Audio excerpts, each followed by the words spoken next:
Welcome to another video in which I want to talk about the free trial of Final Fantasy XIV, and if it's worth participating or if you should just simply skip it and buy the game instead, to enjoy the full experience.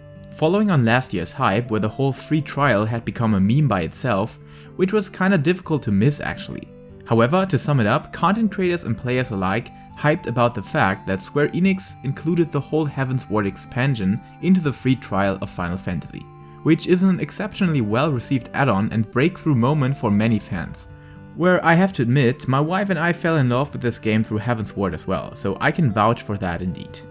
But of course, as cool and great as it sounds to have the base game and a whole expansion full of gameplay and story content, which includes at least over 40 hours of playtime just on the red line, there are still a couple of disadvantages you should know about before getting started. Yes, the most important question you should always ask yourself: can you continue with your free trial character when buying the game? I haven't done it myself yet, but as far as I'm informed correctly, you should be able to upgrade your free trial version into a subscription-based one, getting access to the full plethora of content and features, at least according to the official free trial support page of Square Enix. Nonetheless, there are a couple of other negatives that might let you consider buying the game directly. On the other hand, these could be irrelevant to you before actually reaching endgame levels. So hear me out and decide for yourself. First of all, you cannot join free companies that are Final Fantasy XIV's version of a guild. So no free company leveling bonuses or the like, but there are many other ways of receiving these. Check out my leveling guides in the description if you want to know more about that. However, the social aspect of this is a bit of a letdown, as Final Fantasy XIV is a very community-based game, and being disconnected on that aspect for 2 whole expansions might be bad for your MMO experience. But at least you can be invited to a link shell that mainly serves the identical purpose, on the side of the communication aspect. Yes, you cannot open up one by yourself or communicate in shout, yell or tell chat that you're in search of a link shell, but other people can invite you.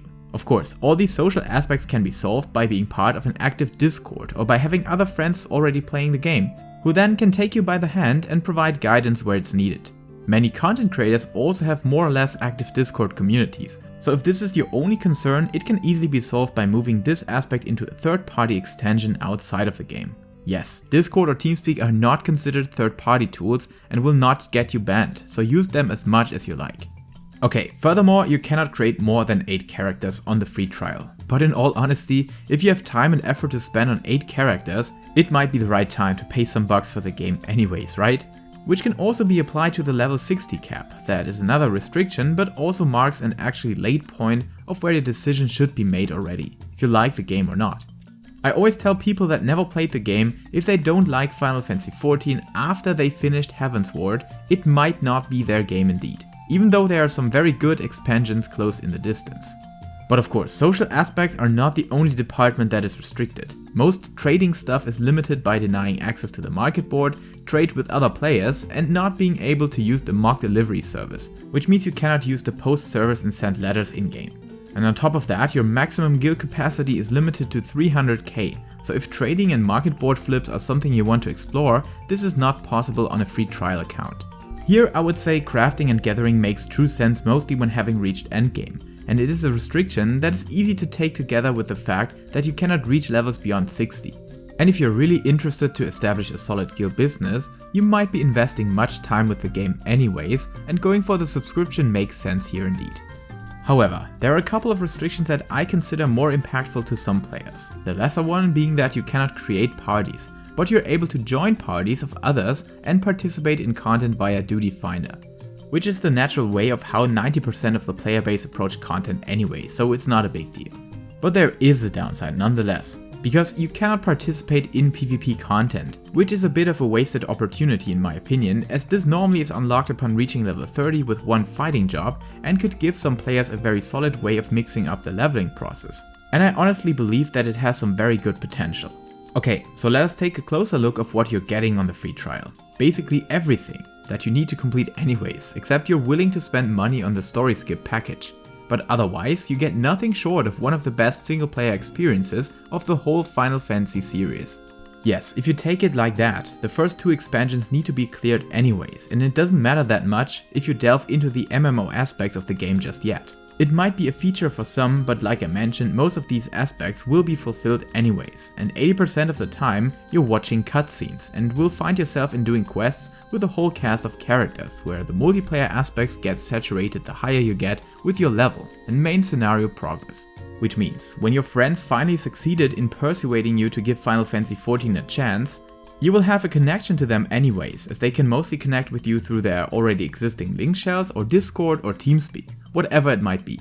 And while you find yourself grinding through main scenario quests and all the duty finder content on the way, there's no real disadvantage, as Gil is a natural reward of this process as well, and for all the basic features, crafting some base gear or the like, you will have enough wealth to fulfill these needs. Especially as Final Fantasy XIV has a very clean crafting and gathering environment.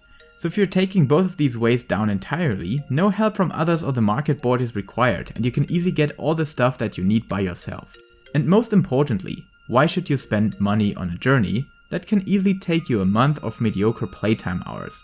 Like I said, you can expect at least 40 hours of just grinding through main scenario quests and the content this offers, but this can easily take you much more time when trying out side content, crafting, gathering, leveling up multiple jobs, etc. So to give a comprehensive answer to the video's question, no, you should not skip the free trial when you haven't started Final Fantasy XIV yet, as this can possibly turn into savings of 1 or 2 months of subscription fees, depending on the time you spend in this game during these months, while not letting you down on the experience you would mostly have during your leveling and MSQ grinding process anyways. Only when you want to become a red mage or samurai as quickly as possible, or want access to all the social features and market board, you should consider directly going in and buying the complete edition, which includes all expansions up to Endwalker, as well as a 30-day subscription, and normally goes for $40, but very frequently this is on sale, and you will be able to get the game for $15 to $20, which I can only recommend to go for. Right now we also have a free login campaign running until the end of June.